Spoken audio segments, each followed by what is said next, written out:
পরিষ্কার আছে আমাদের বোতল নোংরা।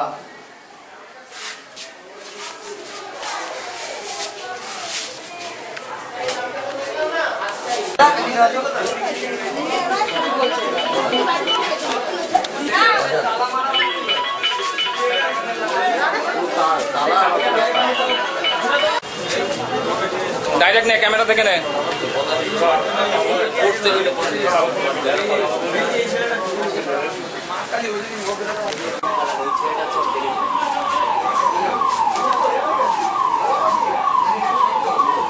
এই তো এমনিতে নিচে কিতে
আগুন নেওয়ার পরে দিবি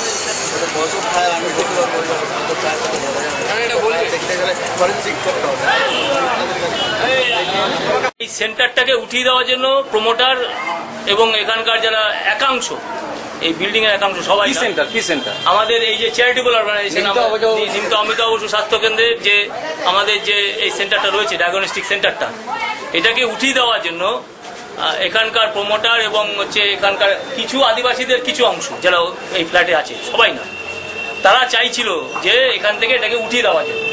এটা ব্যবসায়িক শত্রুতা বলেই মনে হচ্ছে, কারণ হচ্ছে এত কম পয়সায় আমরা এই পরিষেবা দিচ্ছি, ভালো পরিষেবা দিচ্ছি, যাতে না দিতে পারি, এবং তার জন্য এর আগে আমাদের যাতে কেউ ঢুকতে না পারে ওই মেন গেটের ওখানে পুরো এত উঁচু করে বিম দিয়ে দিয়েছিল, কোনো ডাক্তার রুগী পেশেন্ট নেওয়া ঢুকতে পারে।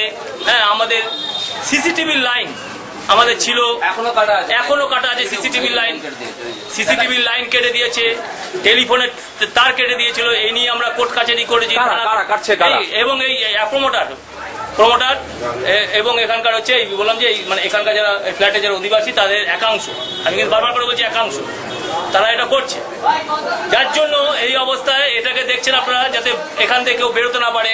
আমাদের ইমার্জেন্সি এক্সিস্ট আছে, সেখানে বাইরের দিক দিয়ে একটা তালা লাগিয়ে দিয়েছে অনেক কষ্টে। নিমতা থানার সহযোগিতায়, উত্তর দমদম পৌরসভার সহযোগিতায় আমরা ওই ইটাকে ভাঙতে পেরেছি। আমাদের যিনি লোকাল কাউন্সিলর তিনি সহযোগিতা করেছেন, ভাঙতে পেরেছি, কিন্তু কোনো অবস্থাতেই আমাদের সিসিটিভি লাইনটা কেউ লাগাতে দিচ্ছে না। আজকে ধরুন এই যে ঘটনাটা ঘটেছে, যদি রাত্রেবেলা ঘটতো তাহলে কি অবস্থা হতো ভাবা যায়? এগুলো তো আমাদের, হ্যাঁ, এগুলো ভাবা যায়। আজকে আমাদের এখানে রুগীরা ছিল, ডাক্তার ছিল, মহিলারা ছিল, আমাদের রিসেপশনিস্টরা ছিল। এই যে আগুন নেভানো হয়েছে, যে জিনিসগুলো দেখা যাচ্ছে, সেগুলো কি আপনাদের? আমাদের ফায়ার এক্সটিংগুইশার অমিতাভ বসু স্বাস্থ্য রক্ষা কেন্দ্রে আমরা সমস্ত নিয়ম মেনে এখানে চলি। আচ্ছা, এত বড় একটা যে ফ্ল্যাট রয়েছে, তার কোনো ফায়ারের কোনো ব্যবস্থা নেই? নিশ্চয়ই নেই, তা খুঁজে পাওয়া যায়নি, চাবি খুঁজে পাওয়া যায়নি, এই যে চাবি খুঁজে পাওয়া যায়নি, চাবি পাইনি, চাবি ভেঙে তারপরে আগুনের মূলে কি দেখছেন? এবং এটা মনে হচ্ছে এটা অন্তর্ঘাতমূলক একটা কাজ, এবং চাইছে এখান থেকে এই সেন্টার থেকে উঠিয়ে দেওয়ার হচ্ছে চক্রান্ত। এটা হচ্ছে পার্ট একটা, এবং এটা 100% আমি বলছি, এটা চক্রান্ত করে অমিতাভ বসু সেন্টারটা যাতে চলে যায়, উঠে যায়, ওঠানোর ব্যবস্থা করা যায়, তার জন্য যা যা করণীয় তারা এটা করছে। যখন ওদিক দিয়ে পারলো না, তখন এইভাবে এটাকে আক্রমণ করে এইভাবে এটা করার চেষ্টা করছে। আপনার নাম? আমি এখানকার সম্পাদক আকুল অকপাল বলছি, অমিতাভ বসু সেক্রেটারি।